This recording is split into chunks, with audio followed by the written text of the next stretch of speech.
Hi, today I want to give you some suggestions about how to buy a climbing rope. First of all, it depends on what kind of climbing you're going to be doing. Generally in Europe, a lot of times they'll use double rope technique, in which case you'll buy a 9mm rope or two 9mm ropes, either one that's about 300 feet long or two that are 150 feet long. Generally, climbing ropes come in different thicknesses. Generally in the U.S., people generally use one rope for climbing between the leader and the belayer. They come in anywhere from 9mm thickness to 12mm thickness. Generally, most people use this is about a 10.2mm rope. It's a pretty good size. It's safe, it's solid, it'll take a lot of abuse, but it's not too heavy. Obviously, the thicker a rope, the heavier it is. Pretty much rock climbing pitches are approximately 150 feet long, so I suggest buying a 60-meter rope. Generally, ropes come in 50 meters, which is about 150 feet, to 60 meters, which is about 190 feet.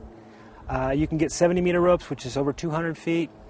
This will let you string pitches together or climb farther. It's always better to have a longer rope than a shorter rope. You don't want to run out of rope before you get to the belay. It's a good idea to talk to someone. If you don't have a lot of experience, it's kind of like buying a gun. I mean, you can get in a lot of trouble with a rope, so it's good to research it, talk to somebody that's very experienced. Climbing ropes generally need to be dynamic. There's something called static ropes, which don't stretch at all. For rock climbing, you want a rope with stretch, called a dynamic rope, so that when you fall, it absorbs some of the shock. If you fall with a static rope, it'll probably cut you in half and pull your protection out.